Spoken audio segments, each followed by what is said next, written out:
በእርሶ እይታ ሀገራዊ አንድነት ወይንም ህብረ ብሔራዊነት ላይ ለመስራት የሚያስችል የህግ ማዕቀፍ አለ ብለው ያምናሉ? ለሚዲያውም ሊሆን ይችላል፣ ለሙያተኞችም ሊሆን ይችላል። የህግ ማዕቀፍ ብቻ ሳይሆን አስቻይ ነባራዊ ሁኔታ አለ ብለው ያምናሉ? ለምንስ ይሄንን መከራከሪያ ሐሳብ ሊያቀርቡ ቻሉ? 2 ደቂቃ አለ። እንግዲህ ህብረ ብሔራዊ አንድነት ስንል የራሱ የሆነ ህግ ማዕቀፍ የለም ሀገራችን ካለው ነባራዊ ሁኔታ። ነገር ግን ፖለቲከኞች ወይም ፓርቲዎች ለምሳሌ ከለውጡ በፊትና ከለውጡ በኋላ ማየት እንችላለን።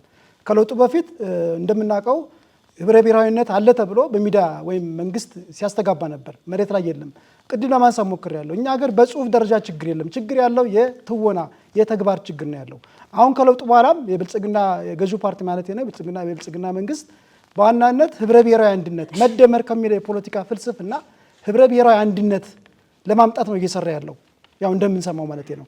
ህብረ ብሔራዊ አንድነት ማለት እንግዲህ ህብረ ብሔራዊነት መቻቻልን መሰረት ያደረገ እንደሚታወቀው እኛ የኢትዮጵያ ብሔር ብሔረሰቦች ከ86 በላይ ብሔር ብሔረሰቦች አሉ። የተለያየ ቋንቋ ተናጋሪዎች ናቸው። የተለያየ ሃይማኖት አላቸው። የተለያየ ባህል አላቸው። ነገር ግን በኢትዮጵያዊነታቸው ደግሞ አንድ የሚያደርጋቸው ነገር አለ። የአንድነት ምንድነው? ልዩነታችን ውበታችን፣ አንድነታችን ኃይላችን የምንለው አድዋን ድል ያደረግንበት ትልቁ ቁልፍ ይሄ ነው። ይሄ ነገር አሁን የለም። በጽሁፍ ደረጃ ነው ያለው። ባለመኖሩም ደግሞ እርስ በርሳችን እየተገዳደልን ነው። ኢትዮጵያ ጦርነት ውስጥ ነው ያለችው። ምን አይነት ጦርነት? የእርስ በርስ ጦርነት፣ ገላጋይ የሌለው ጦርነት። 5 ዓመት እየተዋጋን ያለ ነው። መነሻው ዋናው መነሻ የምለው ከዚህ አንጻር ነው።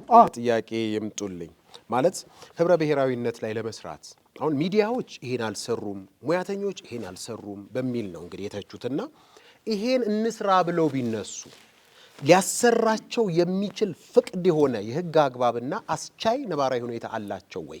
yes or no ብንልና ከዛ ማብራሪያ ቢሰጡ።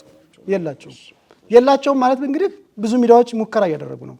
አሁን ሚዲያ ስንል እንግዲህ ብሮድካስት ሚዲያ አለ፣ ማህበራዊ ሚዲያ አለ። ሁለቱም እየሰሩ ያሉት ኢትዮጵያ ውስጥ ያለው ጦርነት ወይም የእርስ በርስ ግጭት እንዲባባስ ነው። ቅድም ለመናገር ተሞክሬያለሁ። ጦርነት ኢትዮጵያ ውስጥ ቢዝነስ ነው፣ የሥራ ዘርፍ ነው። ዶላር የሚሰበስቡ ውጭ ሀገር ተቀምጠው አንዱ ዘርፍ ነው። ከዚህ አንጻር ብሮድካስቲንግ ሚዲያን በለው ማህበራዊ ሚዲያን በለው ሲቪል ማህበረሰብ በላቸው የሲቪል ማህበረሰብ የፖለቲካ ተጽዕኖ አለባቸው። ትልቁን የኢትዮጵያ ሰብአዊ መብት ኮሚሽን መውሰድ እንችላለን። ስራ እየሰራ ነው ያለው፣ ግን ስራው ግን ጫና እየደረሰበት ነው ያለው። ኢትዮጵያ ውስጥ ያለው የእርስ በርስ ጦርነት ለማንም አይጠቅም፣ ወንድም ወንድሙን ነው የሚገለው፣ ይቁም እየተባለ ነው። ነገር ግን መግለጫ ከማውጣት ውስጥ ሌላ ምንም መፍትሄ የለም።